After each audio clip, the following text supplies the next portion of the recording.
Vamos falar do fundo árabe agora, né, que é uma informação, né, do Flávio Dias, né, eu queria saber, Nicola, qual que é a informação completa? Eu vi que realmente por conta desse aporte, o medo da 777 ter que atrasar e já atrasou uma vez, né, e tem contrato, né, muitos dizem que tem contrato, né, essa quebra contratual pelo segundo Você tem atraso, alguma né. ideia, Edmundo, de como é que funciona essa questão contratual de atraso e tal? Porque no ano passado o então presidente do Vasco passou o pano. Você sabe como é que funciona se atrasar isso? Essa é uma coisa relevante. Você já ouviu alguma coisa? O que eu ouço aqui é o que circula muito na imprensa e internamente, porque as pessoas que tiveram acesso ao contrato, eles não podem revelar, tem aquela cláusula de Confidencialidade. confidencialidade. E o que eu ouvi é que, que os conselheiros notificaram a 777, porque o presidente não o fez, né, na ocasião, ele já estava ausente do clube, o Jorge Salgado, com quem eu tenho o maior respeito, carinho, admiração. Acho que ele só não conseguiu gerir o Vasco e achou que a venda era a melhor solução. E que não pode haver atraso nesse próximo aporte. Caso isso aconteça, o Vasco pode recomprar as cotas pelo valor irrisório de um real. Eu não sei o que disso é verdade, mas tem pessoas acreditando, confiantes de que esse aporte não vai acontecer, né? Pela dificuldade que eles estão tendo, né, de obter, de fazer as contratações, né? O que acontece? O Vasco, o Nicola, para você ter uma ideia, eu acho que eu vou errar, e se as pessoas quiserem me criticar aqui, podem criticar também, porque eu também não me lembro de tudo. Mas o Vasco está sem um gerente de marketing há algum tempo. O Vasco está sem um diretor, diretor de marketing, diretor esportivo e diretor financeiro. O Lúcio Barbosa está acumulando todas essas áreas. E ele não é onipresente, ele não consegue estar na CBF, na FERJ, em Brasília, falando com os políticos, contratando, administrando o dia a dia do clube. Então, por isso que os processos eles demoram muito a acontecerem. Né? O Vasco rompeu com a patrocinadora principal, né? E querendo colocar uma outra bet no lugar, e até hoje não fez. Então, se você for colocar percentualmente, o Vasco está com um prejuízo aí de pelo menos 6, 7 milhões de reais. Eram Né? 22 por ano, você dá quase 2 por mês, né, Edmundo? Vai É dar isso aí que eu essa estou fazendo confusão essa isso aí. ideia. Então, assim, há muito amadorismo nessa centralização que se tornou a 777, que eu não sou contra a SAF. E, de fato, trouxe muita coisa positiva para o Vasco, principalmente a estabilidade financeira, com pagamentos de salários, essas coisas. Mas tem muitas outras coisas piores. O aluguel de São Januário, por exemplo, é um absurdo, é uma aberração. Né? A 777 paga R$ 80 mil mês. Só o Tour do Palmeiras dá cerca de R$ 300 mil mês de lucratividade. O do Vasco dá quase R$ 50 mil. Quem toma conta disso é a 777. Então, eles praticamente alugam o Vasco de graça. A TV Vasco também tem um outro valor agregado, um outro orçamento, uma outra receita, que também foi para a 777. Então, quer dizer, eles O negócio compraram do o Vasco. mascote também, né, Edmundo? Tem o negócio do Não, mascote que você aí falou, né, são cara? Que é um coisas absurdo, né? mais absurdas ainda. A associação Você não sabia disso pode aí, usar o Nicola? mascote, não pode usar a Cruz de Malta nos esportes amadores. Então, há um monte de erros que agora, com a entrada do Pedrinho, elas estão vindo à tona e o torcedor do Vasco está começando a perceber que o que parecia ser sensacional, e só para deixar bem claro, a maior mentira de todas, tá? Que é como a gente conta a história. Foi contado que o aporte seria de 1 bilhão e 700, 1 bilhão e 400. É isso. Seria paga a dívida do Vasco e mais 700 milhões de aporte. Seria uma venda bem vultuosa, né? A gente está falando aí de 1 bilhão e 400 milhões de reais. Isso também não é verdade. A 777 assumiu a dívida e está pagando a dívida com 15% da sua receita anual.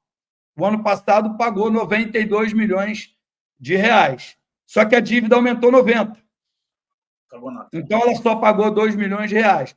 Ao contrário da SAF do Bahia, por exemplo, que a gente tem informação, que já foi pago 70% da dívida.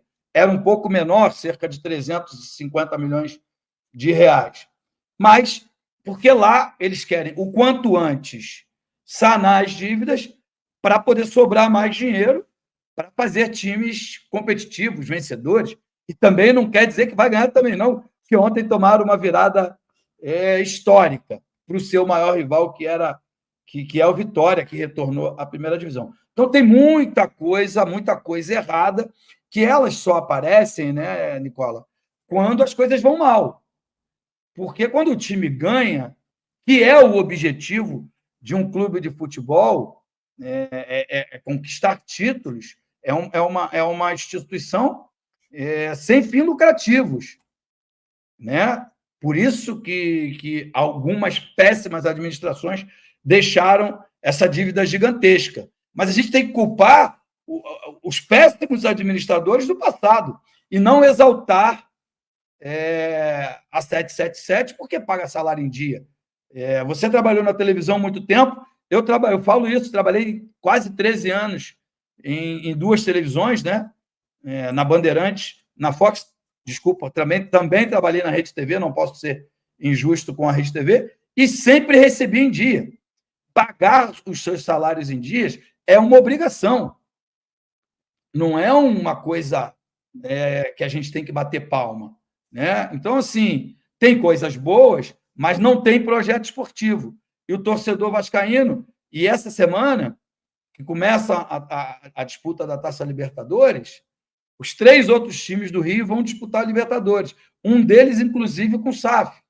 Então, o que o torcedor do Vasco, pelo menos aqui, da cidade do Rio de Janeiro, que vive e respira futebol, começou a entender que a falta do projeto esportivo é o grande problema dessa SAF que hoje administra o Vasco. Vamos falar do fundo árabe, pedir para o pessoal deixar like, se inscrever. Daqui a pouco, viu, gente? Quem tá mandando superchat, eu vou ler tudo aqui. Primeiro, deixa eu só botar um rapidinho aqui, que é o do Janderson, falando: sinto que o Nicola é muito Vasco, mandou o Janderson aqui. Aproveitar que o Nicola tá aqui ainda, obrigado pelo superchat aí. Ô, Nicola, vamos falar desse fundo árabe, eu também quero saber sua opinião sobre isso, né? Porque seria por medo de não conseguir arcar com esses 270 milhões também, né? Segundo informações. Para explicar o contexto todo. Gente. Assim, Gui, que a coisa não anda boa para o Vasco, isso é líquido e certo, tá todo mundo vendo. Mas a percepção é de que também não anda boa para 777. 777 quer comprar há bastante tempo o Everton na Inglaterra. E a compra de um clube na Premier League é uma compra completamente diferente da compra de qualquer outro clube no mundo.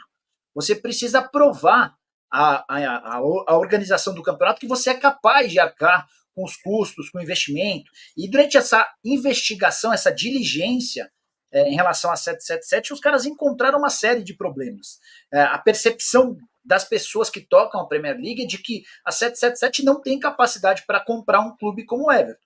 E as notícias vão vazando, vão surgindo mais indícios daquilo que a gente constata no dia a dia do Vasco, né? O Edmundo falou da falta do planejamento, da incapacidade de gerir, da falta de profissionalismo, de ter executivos tocando cada uma das áreas, e isso se torna mais latente a partir dessa dificuldade da 777 em provar para a Premier League que pode ter um time por lá. 270 milhões de reais.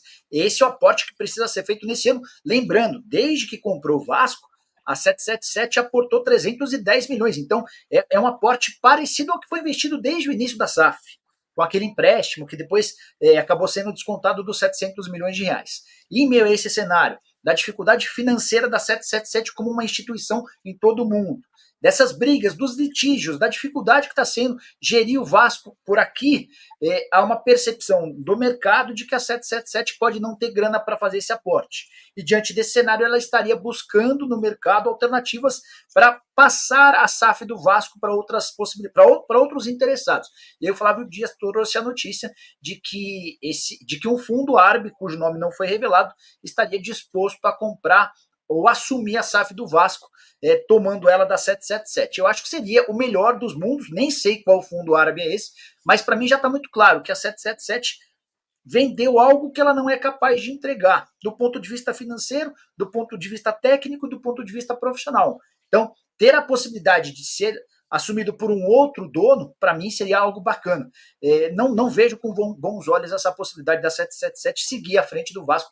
Não me parece ser uma empresa idônea, uma empresa responsável, uma empresa disposta a fazer do Vasco um clube gigante. Cara, os caras ignoram o presidente, os caras mandam para a Ferge um comunicado proibindo a Ferge de entrar em contato com o Pedrinho, qualquer assunto relacionado ao futebol precisa ser tocado com a 777. Que loucura é essa?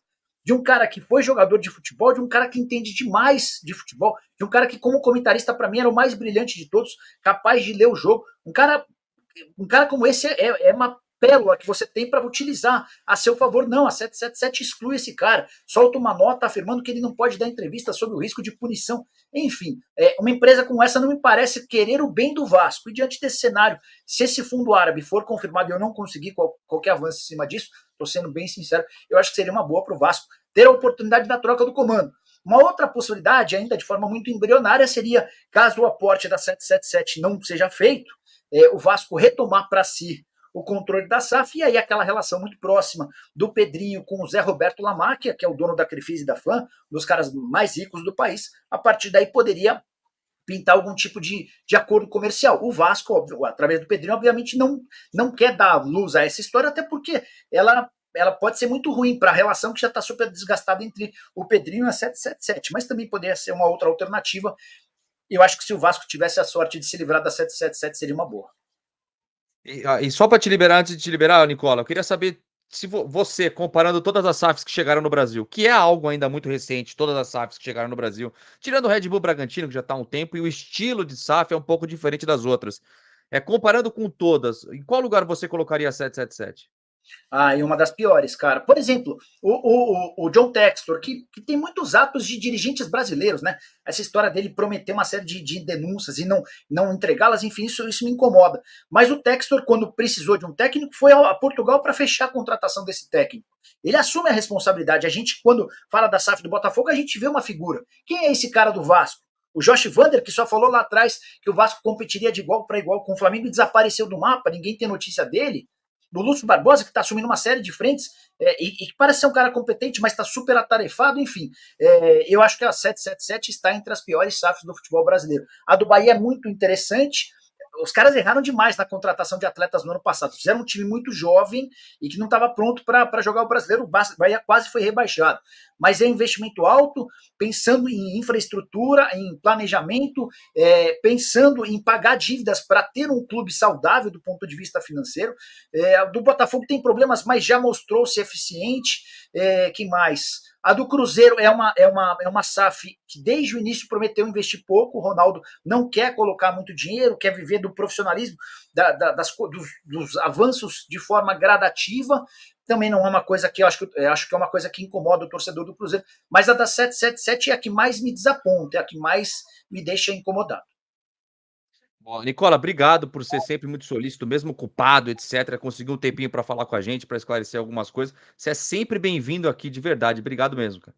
Boa. Abraço para você. Feliz aniversário antecipado, Ed. Abraço para todos os vascaínos. Obrigado, Nicola. Mais uma vez, obrigado mesmo do fundo do meu coração. É sempre muito bem-vindo aqui. Quando for São Paulo, vou te ligar para a gente tomar um café. Tá bom? Beijo na família. Para você. Tchau. Valeu, Nicola.